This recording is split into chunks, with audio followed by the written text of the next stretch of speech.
Hello everyone, my name is Mahipal Chaudhary और आप देख रहे हैं कोड विद माही। इस सीरीज़ में हम सिर्फ एंगुलर के बेसिक फंडामेंटल्स को ही कवर करेंगे। ये सीरीज़ उनके लिए है जो बिगिनर्स हैं या फिर एंगुलर को एक नए सिरे से सीखना चाहते हैं। इसके बाद हम इसके इंटरमीडिएट और एडवांस वर्जन्स के वीडियोस भी बनाएंगे। कोशिश करूँगा कि ये कोर्स आपके करियर में कुछ वैल्यू ऐड करे और आपके लिए हेल्पफुल हो।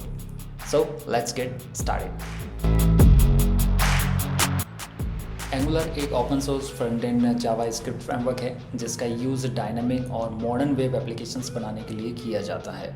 सितंबर 2016 में गूगल ने इसका फर्स्ट वर्जन रिलीज़ किया था जिसको हम एंगुलर जेएस के नाम से जानते हैं। एंगुलर 2 के बाद जो भी वर्जन्स रिलीज़ हुए हैं उनको एंगुलर के नाम से जानते हैं। अभी तक इसके टोटल 17 वर्जन्स रिलीज़ हो चुके हैं। मेन जो डिफरेंस आया है वो एंगुलर जेएस और एंगुलर 2 तक ही था, क्योंकि तब तक ये जावास्क्रिप्ट का यूज़ करते थे। लेकिन एंगुलर 4 से एंगुलर 17 तक जितने भी वर्जन्स रिलीज़ हुए हैं उनमें टाइपस्क्रिप्ट का यूज़ होता है।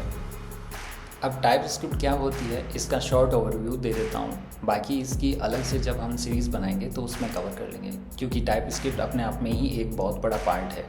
ठीक है, तो टाइपस्क्रिप्ट को समझने के लिए आपको थोड़ा सा फ्लैशबैक में ले जाता हूँ। मैंने कहा था कि एंगुलर को गूगल ने डेवलप किया था और ये जावास्क्रिप्ट बेस्ड फ्रेमवर्क है, राइट।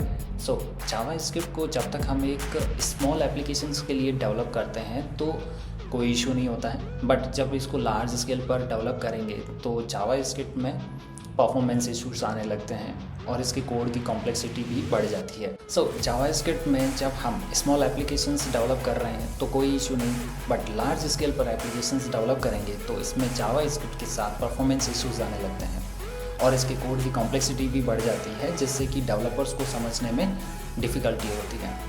तो ये सब कुछ एंगुलर जेएस के साथ हो रहा था। Then TypeScript came into the picture, जिसको माइक्रोसॉफ्ट ने डेवलप किया था।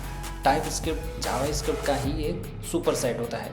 इट्स मीन जावास्क्रिप्ट को मॉडिफाई करके टाइपस्क्रिप्ट को बनाया गया है। इसमें आपको जावास्क्रिप्ट के फीचर्स तो मिलेंगे ही, साथ में कुछ टाइप बेस्ड फीचर्स भी हैं।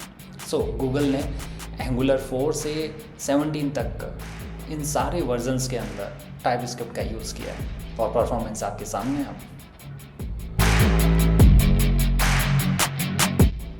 So why angular? एंगुलर को यूज़ करने से पहले आपके दिमाग में यही चीज़ आती है कि एंगुलर यूज़ फिर भी क्यों करूँ मैं, इतने सारे फीचर्स हैं लेकिन फिर भी क्यों करूँ। तो देखो, ऐसे तो मार्केट में बहुत सारे फ्रेमवर्क्स और लाइब्रेरीज अवेलेबल हैं, जैसे कि एंगुलर हो गया, रिएक्ट, व्यूजेएस एक्सेट्रा। लेकिन आप एंगुलर का ही यूज़ क्यों करोगे?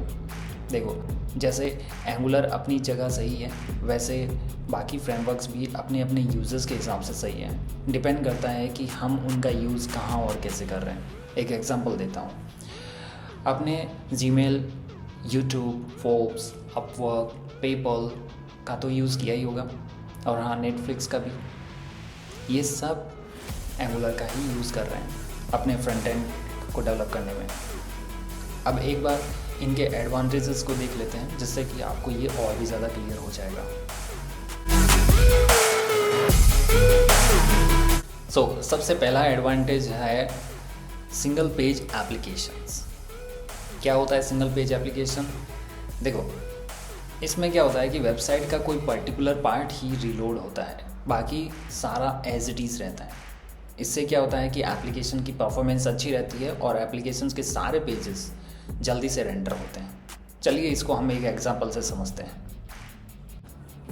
ओके, सो हम यहाँ पर एक डेमो देखते हैं सिंगल पेज एप्लीकेशंस का। माना कि मैंने रैंडमली कुछ भी सर्च किया और आप यहाँ पे देखोगे कि इस साइट पर कुछ लिंक्स दे रखे हैं, ठीक है, जो कि इसकी राउटिंग फिक्स करता है कि आपको ऑल पेजेस यहाँ मिलेंगे, इमेजेस यहाँ मिलेंगे। तो ध्यान से देखना, जब भी मैं इसकी राउटिंग चेंज करता हूँ तो ये पूरा पेज रीलोड करेगा। जैसे इमेजेस पे मैंने क्लिक किया, ये देखो बफर हो रहा है। वीडियोस पे क्लिक किया, ये फिर से चल रहा है। वापस ऑल्स पे जा रहा हूँ, फिर से पूरा लोड कर रहा है। इसका मतलब क्या हुआ कि ये सिंगल पेज एप्लीकेशंस को सपोर्ट नहीं कर रहा है या फिर सेटअप नहीं कर रखा है इसके साथ। तो इसी का एक दूसरा एग्जांपल लेते हैं जो सिंगल पेज को सपोर्ट करता है। उस केस में क्या होता है, देखो यहाँ पे इस वेबसाइट में यहाँ पे 2 लिंक्स दे रखे हैं, मैं दोनों में से किसी को भी क्लिक करूँगा तो यहाँ पे ध्यान से देखना, देखो बिल्कुल रीलोड नहीं हुआ, राइट। कम्युनिटी रीलोड नहीं हो रहा है, नथिंग। ओके, सो अब नीचे देखो, जैसे कि मैं किसी भी रैंडम लिंक को क्लिक कर रहा हूँ, एक भी रीलोड नहीं हो रहा है। इसमें क्या होता है कि सिंगल पेज एप्लीकेशंस में आप किसी पर्टिकुलर एक पार्ट को रीलोड करवा सकते हो। इससे क्या होगा कि अननेसेसरी मेरा हेडर और साइड बार, हो सकता है आपका फुटर भी हो उसमें, तो इनको बार बार रीलोड करने से क्या होता है कि आपकी परफॉर्मेंस डाउन होती है, ठीक है, आपके पेजेस धीरे धीरे रीलोड होते हैं। इससे बेटर है कि जो ऐसा पार्ट है, स्टैटिक पार्ट है, उसको आप वापस क्यों रीलोड करवा रहे हो जब भी आपकी राउटिंग चेंज होती है, राइट। सो इसका ये बेस्ट यूज़ है। नेक्स्ट एडवांटेजेस आता है MVC framework. MVC stand for model view controller. ये एक डिज़ाइन पैटर्न होता है जिसमें मॉडल का मतलब होता है कि मॉडल एप्लीकेशंस के डेटा और बिजनेस लॉजिक को रिप्रेजेंट करता है। व्यू का मतलब होता है कि आपकी एप्लीकेशंस का HTML पार्ट जो आपको ब्राउज़र में दिखता है उसे हम व्यू में कंसीडर करते हैं, जहाँ पे आपकी डेटा बाइंडिंग करते हैं, इंटरपोलेशन और यूज़र से जो भी इनपुट्स लेते हैं वो सारा पार्ट आपके व्यू में कंसीडर किया जाता है। Next C4 controller. इसमें मेथड और फंक्शंस का कलेक्शंस होता है जो यूज़र के डेटा को प्रोसेस करता है। इसमें बिजनेस लॉजिक्स, डेटा वैलिडेशंस और यूज़र की ऑथेंटिकेशन से रिलेटेड टास्क परफॉर्म किए जाते हैं। नेक्स्ट एडवांटेजेस है code management and easy to debug. Angular का स्ट्रक्चर इस तरह से ही डिज़ाइन किया गया है, चाहे कितनी भी लार्ज स्केल एप्लीकेशंस क्यों ना हो, हम इसे इजीली मैनेज कर सकते हैं और समझ सकते हैं। और इसमें डीबग फीचर्स भी है जिससे आप इजीली डीबग भी कर सकते हैं। सो आज के लिए बस इतना ही। आई होप ये वीडियो आपके लिए काफ़ी हेल्पफुल रही होगी।